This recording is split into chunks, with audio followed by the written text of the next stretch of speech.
back to Everyday Whiskey. I'm Mike. I'm Dan. And this week on Everyday Whiskey, we are doing 2 new bottles that we have acquired.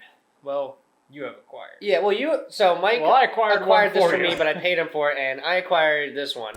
So we're going to get into both of these. However, I don't know what we want to exactly dub this segment. I would say these are 2 bourbons that we both agree are kind of hot in the market right now, and we want to give you our hot take. So maybe we're going to call this Hot Takes. Yeah. That's all I got. So, as you can clearly see, just finished dinner, as you can see, we have the Castle and Key Batch 1. Yep. No, Batch 2. Batch 2. Batch 2 in the Castle and Key, which has been making its rounds. It's from the Castle and Key Distillery, which used to be the old Taylor Distillery down in Frankfort, Kentucky, neighbors to Buffalo Trace. And then I'm super jazzed up about this bourbon. This is the Doc Swinsons Blenders Cut MGP, obviously out of Lawrence, was it Lawrenceburg or Lawrenceville, Indiana, whatever it is. But first impressions, Mike? Yeah, first impressions, obviously, because I've never had this one yet. He offered it to me before the show. I said, no, I want to keep this pretty valid. Keep it real. I don't know. I love the packaging. The packaging looks pretty nifty. It's I think it's kind of classy. It's simple. And the name is just kind of cool. Doc Swinsons. Yeah, Doc Swin. I don't know. It just gives me some cool vibes. Doc Swinsons kind of sounds like, I don't know. Sounds like a character. From it sounds something. like an old school doctor in a Western. Yeah. Like Doc Swinson. Like something you'd see in Red Dead Redemption. Yeah, like Doc Swinson. On the medicine jar. Just something this is Doc Swinson's snake oil. Yeah. Yeah, I like that. And also, claim to fame, and if you're a Joe Rogan fan here, I'm a Joe Rogan fan. I think you're a Joe Rogan fan. I watch a couple of them. Yeah. So when he did his interview with Sanjay Gupta last year, where I guess the world was expecting him to get, him to put Gupta on blast for the whatever. It doesn't fucking matter. Yeah. Backstory that's not necessary. But Sanjay Gupta brought this Doc Swinson's Blender Cut to Joe Rogan and drink on the show with him. So that's the small little claim to fame. Now, does Sanjay Gupta have a history of bourbons? I don't know. I really don't know. That's my only little tidbit, because I just watched the episode and I was like, oh, shit. I didn't know that. Other than that, I love the bottle. It's a very, just simple bottle. For these, more... I guess these more triangular looking, but I don't know. I really like these bottles. It's a classic bottle where this is a little more ornate. Yeah, this is definitely cool. All right, so let's get. I love the necker on this thing. Oh yeah, it's solid too. On the restoration. We're gonna do another episode with the restoration ride in this. I think we have to. This though, I don't know. This is just another cool, unique, little bottle. I like this. Digging it. It's got a lot more information on the back, which is really useful. So let's get into this one though. Yeah, let's start with that. Here, do the cork. Oh, wow. Holy It's crap. got one of the heaviest corks I've ever, felt. Well, this is solid. I mean, I'm not going to say solid brass. It looks perfect. It's probably Look not at this. brass. Perfect for the... Yeah. All right, you can pour your own there. I don't know what this is. So, yeah, as we said, this is... solid as shit, though. Castle and Key, batch number 2. So, and some people may not know... All right, this pours really well. Yeah, one of the most famous distilleries from our state is Penelope. Yep. And Penelope's first blending and barreling contract back in 2019 was with Castle and Key. Yeah. It was their home away from home, and that's where they did all of their initial bottle and blending. And that's when I had met Mike. Then he was going back and forth from Kentucky once or twice a month just to make sure things were going smoothly. Not me, the other Mike. The other, Mike Palladini. Name drop, shameless name drop. So that's a little fun fact for you guys with this bottle, but enough talking. I think we've done enough talking. Let's drink it. Cheers. Cheers. Right off the bat, I get a lot of red licorice on the nose. I get licorice, but I also get big granola. Yeah. I get sweet granola. I gotta clarify the red licorice, because that little cherry note. It's not like black licorice. Red licorice and oat. I think red licorice and oats are pretty. It's such that grainy oaty. It's a good sweet nose on this. Yeah, I like this a lot. All right.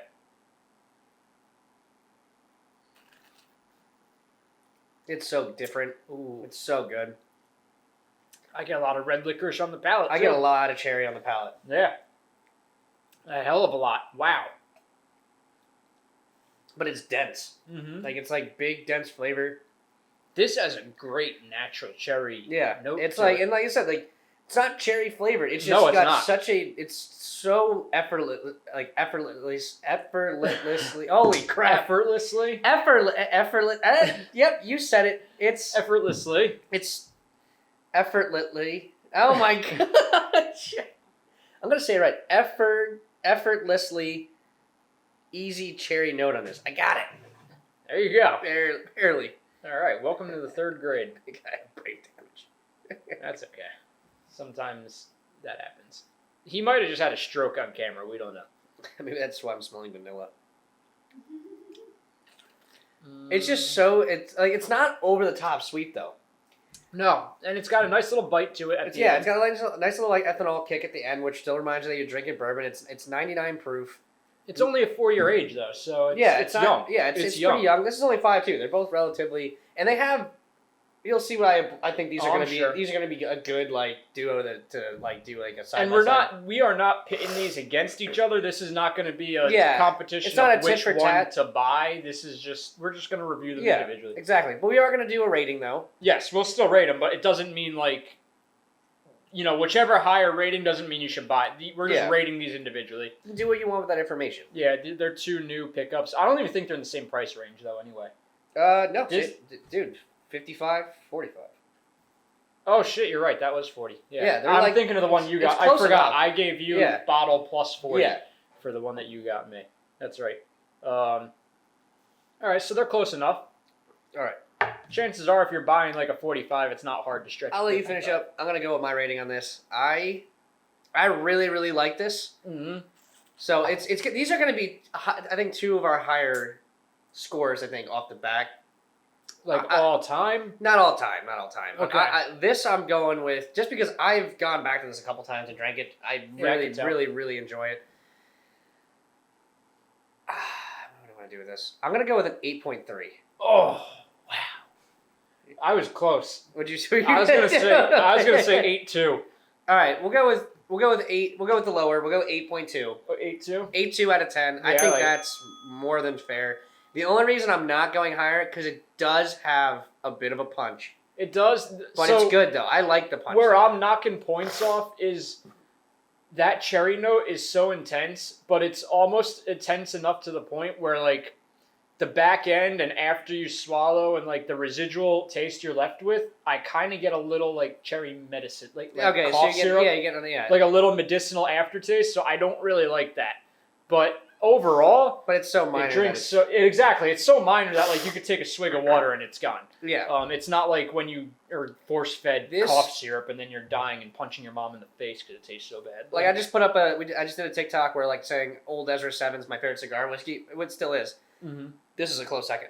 This paired well with so we actually had a chance to try this live on YouTube with another channel. Yeah, with another he sent us samples. And I will say, I didn't think I got a good enough taste of it because the cigar kind of numbs your palate, but it pairs nicely. Yeah, no, it's really great if you have a nice like And those were robust cigars. Yeah, they're bigger cigars. They were pretty dark, heavy cigars. Yeah, this goes great for like full bodied. Yeah, a more full bodied cigar. Like I really like this with I actually like this like if anybody's a Drew Estate cigar fan, like the acid Cuba, this goes perfectly with it. But all right, enough of that. 8.2 out of 10 on the Castle and Key. Yep. I feel like Mike's gonna have to do a lot of editing to get out some of this fucking bullshit. I don't know. I'm keeping your stroke in. That was funny. Yeah, I'm keeping the stroke in. That was good. Effortless. Oh my god! What the? Just stop trying to say that word, dude. I want it, but I've said it my entire life without. I've said it effortlessly my entire life. Yeah. Ooh. So this, I'm gonna go out and this is gonna be. It's not a bias review. I obviously drank this the other night. Okay, I wanna. Just a fresh glass. I do because I'm getting. I just want to know if the nose. Let's both do this so that this is fair and we get the same. I want to know if the nose is as accurate as I'm smelling right now, because I'm getting. Yeah. See, no, my glass is tainted by that Castle and Key still. All right, we're gonna put this off camera. Well, it's not really off camera. This is the Doc Swinsons Blenders Cut. So, all right, this is definitely. If you want a little backstory, this is an MGP bourbon, and you know how we feel about MGP bourbon. You can reference like. 50, we like them. We like them. You can reference 50 videos of us fanboying over MGP. I love it. I don't think it's fanboying. We're just on it. Like, this is an honest opinion. It doesn't. they don't make bad products. We're kind of just a break in the chain. Like, yeah, exactly. A lot of people tend to shy away from it. I think we give them credit where it's due. I think MGP, again, this is the simple. MGP bourbons allow new distilleries to get on the map and allows them to show their talent much faster than waiting 10 years to get a decent bourbon. Definitely. So, but the deal with this is that Doc Swinsons, they are known for their Alter Ego bourbon, which is a triple cask bourbon. It's a white label with like blue writing on it, which is very good. But what they found out is that their blenders at the end of the night were drinking the Blenders Cut. Okay. That's what their favorite... So the people that work in the distillery and the blending house, this is what they drink. So they bottled it, and this is now their best-selling product. Damn. So, I guess the blenders know a thing or two. And like I said, like Doc Swinsons, thanks for reaching out on Instagram and stuff like that after we made our post. Like, you guys were absolutely awesome. It's so good to hear from you. And yeah, this is I'll say my piece afterwards.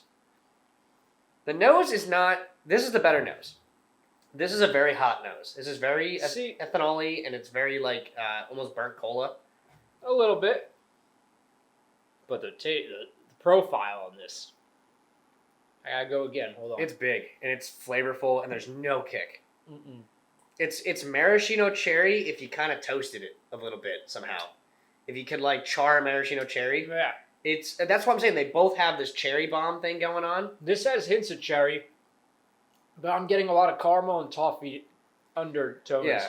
I got a lot of milk chocolate. I got really soft chocolate notes in this too. But it's a big flavor though. It's heavier. It's 115 proof as well. Wow, that does not drink like 115. No, that's what I'm saying. It's so fucking smooth. Damn, what's this? 99. Wow. It's so fucking smooth for 99. This is like, so Doc Swinsons, and like now I'm going to reveal how biased this might be. This is my favorite bourbon of the summer. Yeah, this is good. This is my bourbon this summer that I'm going to be drinking. Although this isn't a summertime for me. This is definitely a winter sipper for me. My whole thing too is like my summertime bourbons I pair with cigars, and that's what I do. So this is for me with a cigar, this is awesome because it cuts out if there is a burn that you might detect, it's not there if you have a cigar. Yeah. It's so good. And for $55, I can't imagine that there's certain $100 bottles that are behind us that I don't think stack up against this. No, that's a good bottle. There's actually a $200 bottle behind us that I don't think stacks up against this. I like this a lot. So, especially for only being an MGP blend. So since I have the experience with it, you give your I think you should give your rating first because I think it's going to mean more than mine. 8.6. I was going 8.9. So okay. Yeah, I think 8.9 is like more than fair. So why don't do like an 8.7? 8.7, yeah. 8.7 out of 10. Like I said, there's no winners here. This is just kind of like you have an 8.2 and an 8.7. Like, yeah, these are both really good bottles. Like at some point, I think you and me are gonna have to go back and catalog all these ratings and figure out like a scale. But like, if you go back, if you've watched our videos every week, like we don't go over 8 all that often. No, the 8 and 9 are like 9 is encroaching like perfection. 8 is like anything over 9. Really it's pretty damn near perfect. And if there's any issue, it's so minute. That it's like I think the highest rating we've ever had was a 9.6, and that was Whistle Pig Roadstock Rye. Yeah, well, that's a very, very delicious. Everybody, if you made it this far, we really appreciate you watching the video. So we're going to do one of 3 things, hopefully all 3. Please like, share, and or comment, and our 4th thing, please subscribe. Yep. Please subscribe to the channel. It's absolutely free. Click on a button. We really appreciate it. But thank you for watching. Hopefully you've taken something away from this video. Yeah, cheers.